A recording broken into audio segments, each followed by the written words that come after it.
Hey there!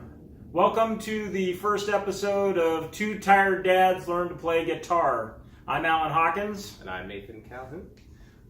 We thought we'd start off with an introduction to what the video is all about. You wanna try that? Yeah, I guess, what are we about? Like we said in the intro, two tired dads, we got limited time. We just really want to document our journey on this path to learning guitar. I've always wanted to play guitar, and I didn't want to play for anyone else but myself. You know, I'm not really looking to sit around the campfire or anything, but, you know, I want an outlet, and I've always wanted to play. So here I am, learning. How about you? Same. I want to play you a song that's about my lifelong dealings with tone deafness and inability to play a guitar. I've always wanted to play guitar. I've never had the ability to actually sit down and do it. Like, I've owned the Ernie Ball books when I was a kid. If you got a guitar for Christmas, you always got like a bunch of picks and an Ernie Ball book. You ever saw those? No. Oh yeah, that was the thing. And I don't know, they probably still sell them, but you know, you're supposed to be able to learn how to play guitar from a book. And Without having a guitar? No, you have to have the guitar. Oh, okay. But you know, just being able to open a book and look at that and then make, you know, that work is really difficult. And I think when my mom got me a guitar, and I still remember that Ernie Ball book, it was black with the Ernie Ball logo in gold, which is like the 70s cartoonish eagle. And Ernie Ball was an eagle. And I remember just sitting there, and it was almost like I was trying to learn French. And I did just as well. Okay. Because that guitar sat in the corner of my room for the next 18 years until it got sold at a yard sale for $10. You know. So, but that's, and I'm the same as you. Like, when you said, I got a guitar, I want to learn how to play, I was like, dang it, that's what I want to do. He's doing what I want to do, but I don't know how to make that happen. I gotta say though, I got the guitar, and I didn't play it for 2 months. I put it on the wall, and it was an ornament. So, as much as I wanted to play, I couldn't find the time to play it until you got a guitar, right? And now we can help each other. And that's kind of the idea of the video, is that this is going to document our journey. We're not going to teach anybody to play guitar because we shouldn't. But hopefully we can do a video a week and document our journey. And like, for me, the goal is to do 1 year of videos. Sure. If we do 1 year of videos, that means we'll have picked up our guitars and worked with them for at least an entire year. I should do it. Yeah, I think that's pretty good. And so Nathan sent me a video that was from where? Code Academy on YouTube. Okay, and links below. Yeah, we'll put the link. Yeah, we'll put the link below it. And that struck me as a really neat idea for us, is that we can find videos that are interesting or applicable to us, and you know, send them to each other. And the idea of just focusing on one. So we've been focusing on this one video all week. I've managed to pick up this guitar twice a day for the last week. But there's a caveat to that. I've picked it up for maybe 10 or 15 minutes at a time before my wife needs help putting the kids to bed. I need to go run to the store because we're out of something for the kids, or, you know, and then I come back to it the next morning after making the kids breakfast, after yelling at them to put their shoes on, after telling them they can't watch their tablets until they finish eating, and then 10 minutes I get on it before it's time to go run into the car and get them off to school, and I go to work. I mean, I'm sure you have the similar... Yeah, I try to play for about 15, 20 minutes, and then Chase is like, can I play on your guitar? Get away. I need practice time. Get away. Now, let's talk about our kids. You've got one. Yeah, he's 7 years old. What can I say? They're just evil little things. I have two. I have a 5-year-old and a 7-year-old, and I have the same problem as you. When I tried to learn bass once, and every time I brought it out, it's this big, huge, red, shiny bass, and the kids are just like, oh, I want to play with it. It's like, well, yeah, I want you to have availability of instruments and music, and I'd love for you to do that, but I want to do it too. Sure. As soon as I hit the note, bing, Dad, you're playing. Can I play? Not today. Maybe tomorrow. I'll get you a drum set. Yeah. Or we bought the girls ukuleles. You're gonna hear that. Like, he might be in it. Depending on which house, you might see the kids in it. I bought the girls. We got the girls. My mom got the girls ukuleles, and one's pink and one's blue. And I thought, that's it. I could sit with an instrument now, and I can tell them to go play with theirs. No, this is much more beautiful. I promised Chase a drum set for Christmas, so we'll see how that goes. Well, then maybe one day we'll get to the point that he can jam with us, because he'll probably pick it up faster than us. Yeah. Let's see. So yeah, that's my history with playing. I have no ability. So have you ever played an instrument before? I did learn bass for 2 levels, and I got proficient enough that I could keep up with a simple song that had the same. So bass is a lot different than guitar, because you pluck, you pluck, and you might do this an entire song, just that. And I got over and over. Yeah, I got good enough that I could keep up with Werewolves of London. And there was literally just one open note, which is, just one open note.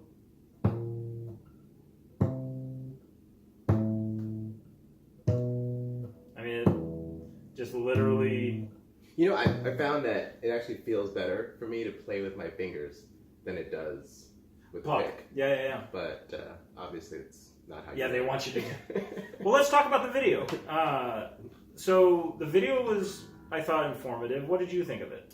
It was a great starting video. Basically, this video is about how you hold your guitar, and then just proper technique with, when you strum up, strum down. And they wanted you to practice using your fingers to kind of go up and down the guitar, different notes. He didn't touch too much on the notes themselves, like the E, A, B, and the acronyms that encompasses.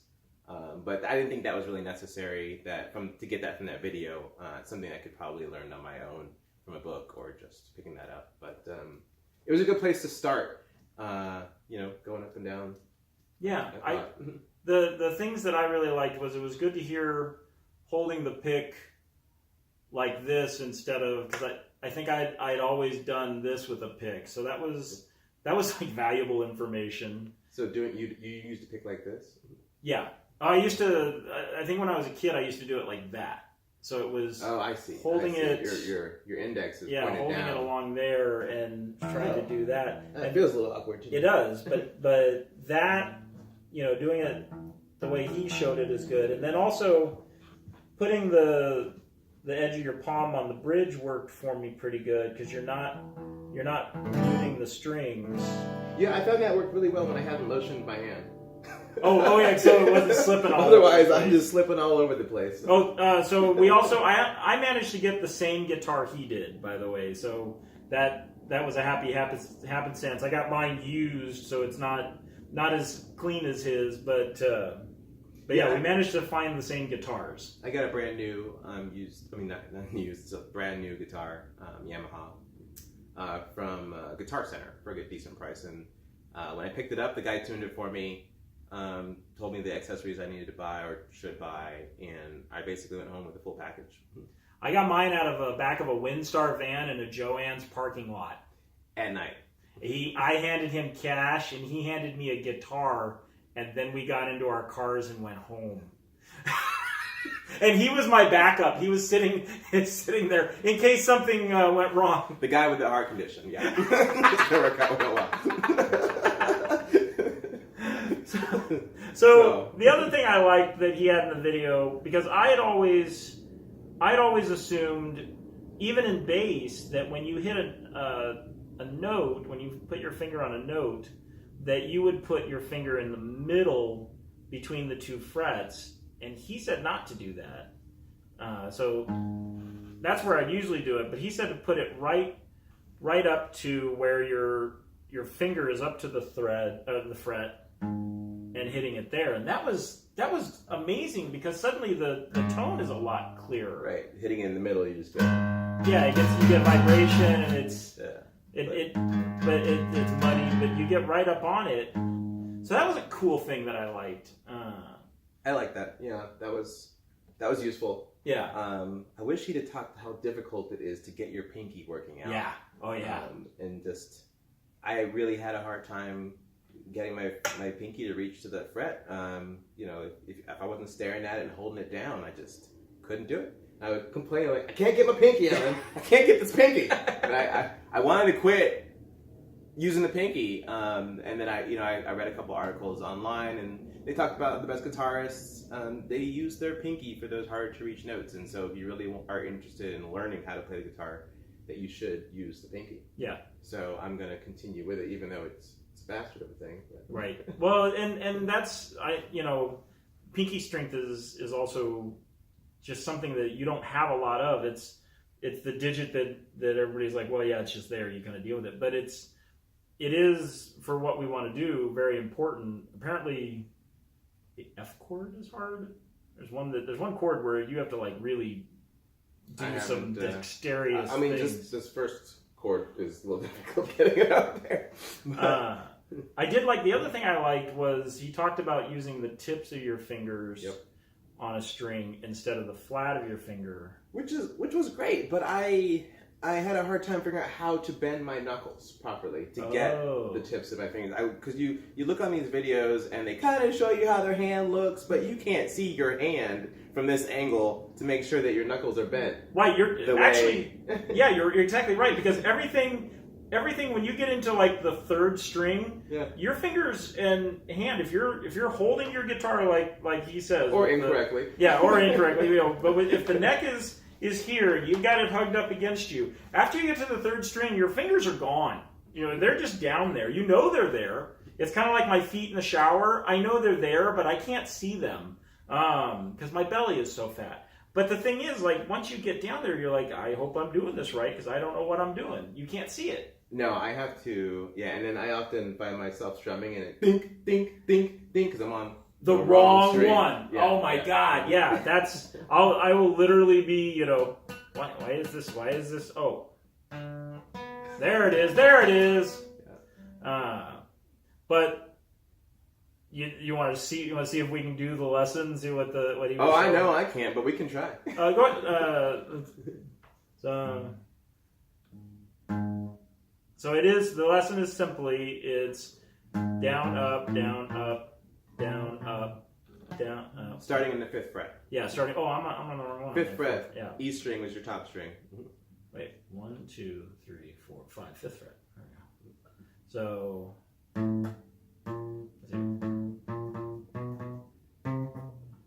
Oh, you like doing that too, the double? I like the double.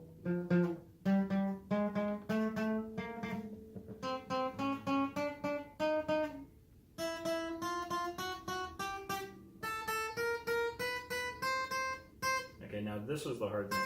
Let's see. Good. Oh, wait, there. Am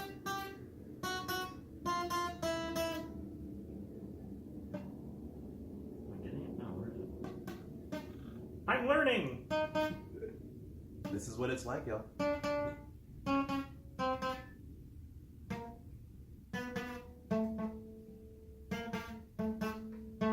Remember that buzzing is because he's not quite at that I'm front not yet. on it, yeah. But that takes, I was doing that and the same thing happens to me, as you'll see.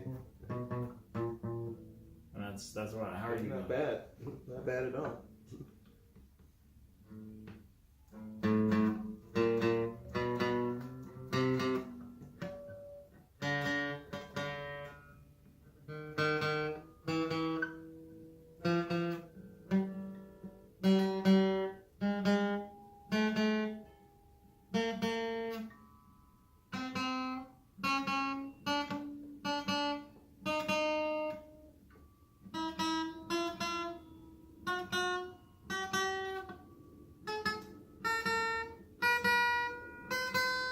And as I go and I do this, I find myself cutting off other strings, even though we're not there yet. Right. I find myself, my fingers collapsing other strings, which I know is horrible. So I try to adjust To keep it, yeah. to And keep my fingers off the other strings. you're also doing such a good job of keeping your palm away from the bottom of the neck of the bridge. Sorry, I'm interrupting. No, it's fine. Oh, one down. Oh, you're going up. Okay. Where am I? One down. One string down.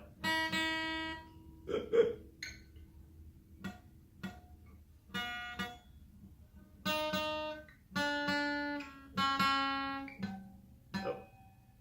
You still got to do the last note on the string. No.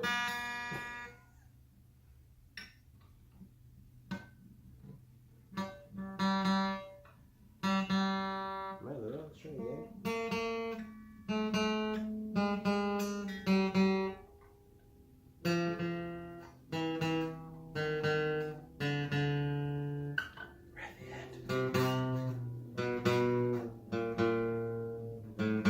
Yeah, you're actually your notes ring a lot nicer than mine, especially up here.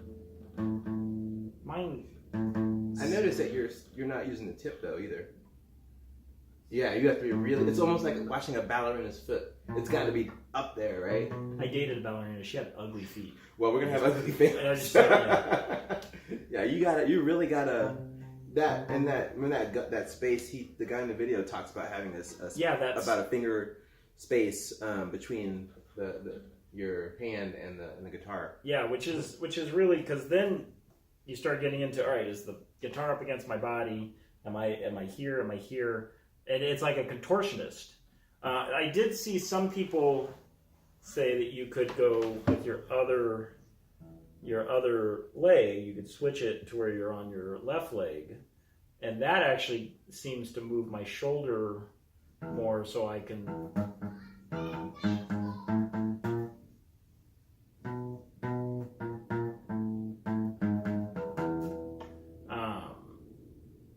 Actually, that's.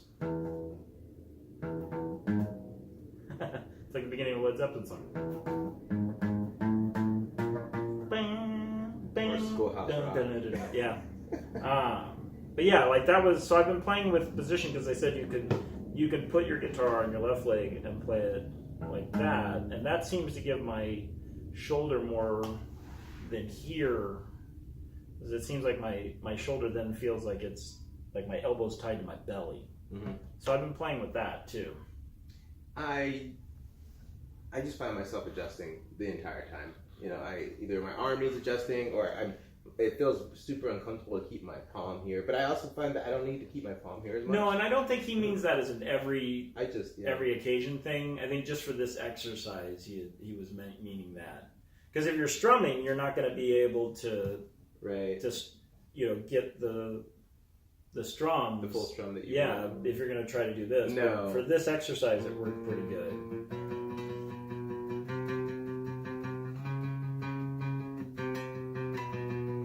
That's nice. That was the best I could do. Well, I was doing the exercise and I was finding a kind of a blues feel with, let's see. I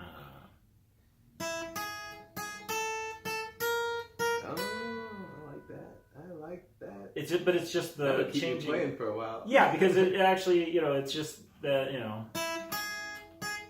changing the rhythm of it.